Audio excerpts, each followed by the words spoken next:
Just 6 months ago, I reviewed the OnePlus 5, and it's a very decent mobile phone. I really did like it.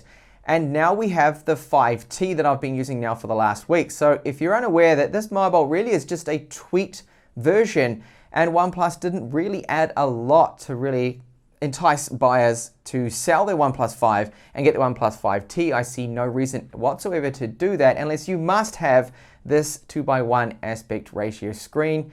Now, what has changed on the phone is very minimal. So the fingerprint reader, of course, has been moved to the back because we've got the longer screen on there. There wasn't space for it. And just like the OnePlus 5, it is super quick. It unlocks blazing fast, and probably one of the best that you will find for fingerprint readers in terms of speed there. Now, the camera module on the rear, they've made a slight tweak here. They've added a 20 megapixel camera here to apparently help out with low light, but really between the OnePlus 5 and then the OnePlus 5T, I don't really see much of a difference in terms of low light quality. And it's probably the weakest area here of this phone is the low light camera performance, but more on that later on in my camera part of this review here. So we have a dual tone LED flash. The secondary microphone too is just next to the camera. Now with the camera, I really hoped they'd put something like a wide angled lens on here, but they decided that they didn't want to really change things up too much, so that wasn't added. Neither was an IP rating. They could have added some splash resistance, I feel, just to entice people to get the phone a little bit more and to compete with other flagships, of course. Now up along the front, the earpiece ambient light sensor, the same 16 megapixel camera, just like the OnePlus 5, so no change with that there. Now when you have a look at the screen, it is a very nice screen indeed. It is a premium display. It's optical AMOLED, the technology it's using, super bright. Now this screen, because of the AMOLED, means we've got deep blacks. And viewing angles are also excellent. They are really good, one of the best that you will find, and also sunlight legibility of the screen is quite decent too. AMOLEDs tend to fare a lot better than the IPS panels.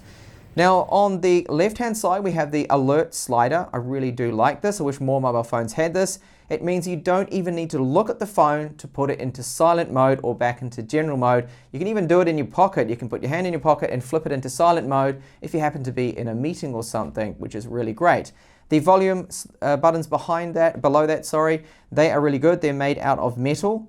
Then down the bottom we have a Type-C port. They did not do away with the 3.5mm headphone jack, which is a great move. And it supports, of course, their dash charging, which is a very fast form of charging, but you only get the maximum speeds using their charger. So if you leave it at home and you happen to use a Qualcomm Quick Charge 3 charger, then it will not be as fast. So with dash charging, you can fully charge in about 1 hour and 13 minutes. And if you use just a normal Qualcomm charger with Quick Charge, it will then be around approximately 2 hours, so a little bit slower. Loudspeaker on the bottom, so they didn't add a secondary loudspeaker in the earpiece like a lot of manufacturers have been doing. I wish they had done that because I feel it would have just added a little bit more to the sound quality overall of the speakers, but it's not bad. I'll give you a sample of that soon. So the phone features very quick face unlocking. I'll just demonstrate it here. So you need to wake the device first, and then I'll look at the screen and you can see how quick that is. So I'll do that again. It's pointing away from me now. Now I'll point the camera towards my face, and that is how quick it is. So very quick, but I do question just how secure this is. Obviously it won't be super secure like using a fingerprint reader, which is much more secure. That's probably the securest form of locking the phone.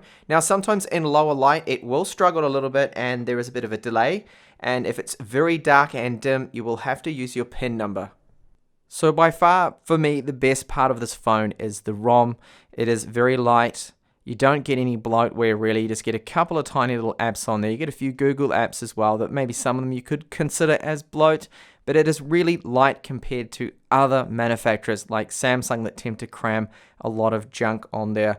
The ROM is running Android 7.1.1, and there should be an update coming through soon to Android 8. OnePlus claim that's going to be coming early next year, so I hope to see that very soon. But the performance of this ROM just going through multitasking, split screen is just so smooth, and it is one of the fastest Android devices that I have used. The OnePlus 3 was fast, the OnePlus 3T was also super quick, and then the OnePlus 5, and this is really exactly the same. The ROM performance is just second to none. So we know the ROM is blazing fast. I mean, we've got the Snapdragon 835, 6GB of RAM on this model here, and this is the Antutu score, so on par with other Snapdragon 835 devices. The wireless performs excellent, super fast speeds, depending on your connection, of course. I can almost maximize my full fiber 300 megabit per second line I have here with the wireless AC. Range is also really decent. 4G speeds, no complaints. Of course, this is going to vary depending on the network, time of day, but it works really well. And the internal storage is super fast. I mean, look at these speeds here, 712 megabytes per second sequential read. 4Ks are also excellent. It's using UFS 2.1 spec storage. That is why it is so fast. GPS always very quick to get lock, and the accuracy hovers around 3 to 5 meters, which is very good, and never lost track of me whatsoever when I was moving around town and also driving in my car. Now checking out the battery life. So the OnePlus 5T has a very decent battery life. You can get screen on time of close to around 7 hours, maybe even about 8 hours depending on your brightness. Now I did do a lot of gaming during this time here, so that was quite demanding. Of course, going to be draining the battery quite a bit there. You can see I played Hit there for almost 3 hours. That's quite a long time. And I think about an hour or so, actually 2 hours 35 minutes. That's more than I thought of Shadow Fight 3, which I seem to be a little bit addicted to at the moment. So battery life is really good. Now charge time is very fast. To fully charge is around 1 hour and 12 minutes is what I got. And with just 30 minutes charge time, you can get about 58% battery. So really, really quick times here. So overall, battery is good for the battery size of 3,300 milliamp hours.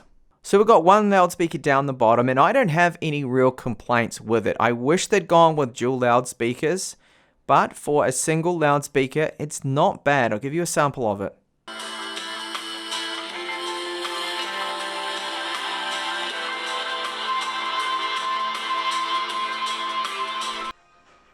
Now when it comes to gaming performance, the Snapdragon 835 will play everything with smooth, playable frame rates that I've thrown at it.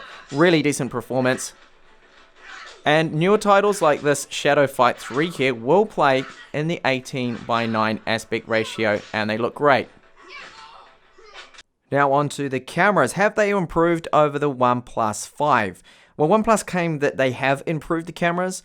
I'm not really noticing that much of a difference at all, to be honest. One area I have noticed an improvement, though, is in the portrait mode. So that's with the blurred background. It's using software to stitch between the background and then what is in focus there. So in good light, the cameras can take a very decent photo. But as you'll see here with these samples, that in low light, it just lacks a little bit of detail compared to other flagships. So when you crop into the photo, so here I've cropped in 200%, you can see that there's a lot of noise, and it actually looks a little bit too soft to me. Just lacks detail. Now onto video quality. Up to 4K you can shoot. Now it will crop in quite a bit on the front-facing camera in 1080p. It tends to sometimes look up to me a little bit too cropped in and close, but that's a result of the digital image stabilization.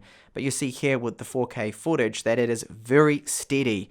And at times, if you're still and you're holding it very still, it will look like the camera is mounted on a tripod, which is excellent. Now walking around, and if you move very quickly, you will notice some jerkiness, some sort of jelly kind of effect that is in there. That's a result of the stabilization, of course. So it's not 100% perfect, but the kind of quality we have here with the stabilization is very similar to the Google Pixel line of cameras that also use digital stabilization. I would have liked them to have gone with optical image stabilization for low light photos to improve them, but I guess well, what we've got here at the moment isn't that bad in terms of video quality, the stabilization we have. So there we go. Overall, this is perhaps one of the best Android phones you can get at the time of this review here. This thing is so fast. I love the ROM. It's smooth. It's great at multitasking. It's switching between apps. And it's just like similar to stock Android, but it has a level of customization on it that's very practical. And they don't force bloatware and all sorts of other things into the ROM and cram it all and lag it down with a custom launcher like a lot of manufacturers do, for example, like Samsung. it is really quite solid. So the build quality overall is really good. Not bad at all. It is slippery. The fingerprint reader and face unlocking is lightning fast. It's so quick. The camera is probably the disappointing area, not in daytime photos, not in 4K video. 4K video, the digital stabilization is really good. However, I believe they should have put optical image stabilization as well on one of these cameras, and that would have greatly improved the low light camera performance, because with optical image stabilization, they could have had a slower shutter rate, capturing a little bit more light and just giving us more details. So the low light photography is where I feel this phone fails a little bit. It's its weakest point, clearly, if you're in a bar or you're somewhere and you take some photos with this phone. A lot of those photos, when you look at them on the screen, will look fine. But if you actually just zoom in a little bit and only crop them to about 150%, then you can see that it's just lacking details, looks a little bit too soft compared to what other flagships can do. But apart from that, I mean, the screen is great. That optical AMOLED panel looks absolutely amazing. Very decent premium display that they have put in here. The alert slider is very practical. We still have the 3.5mm headphone jack pulled on there, and the charging speed is the quickest around. It is so fast, which is really good. So when you're running low, you can just plug it in, and in 30 minutes literally have about 58% battery life to go, which should last you at least a day with medium use there. So an all-round great phone. This is definitely one of my favorite Android devices. Thank you so much for watching this review here, and I do hope to see you back in the channel soon with more up-and-coming reviews. Bye for now.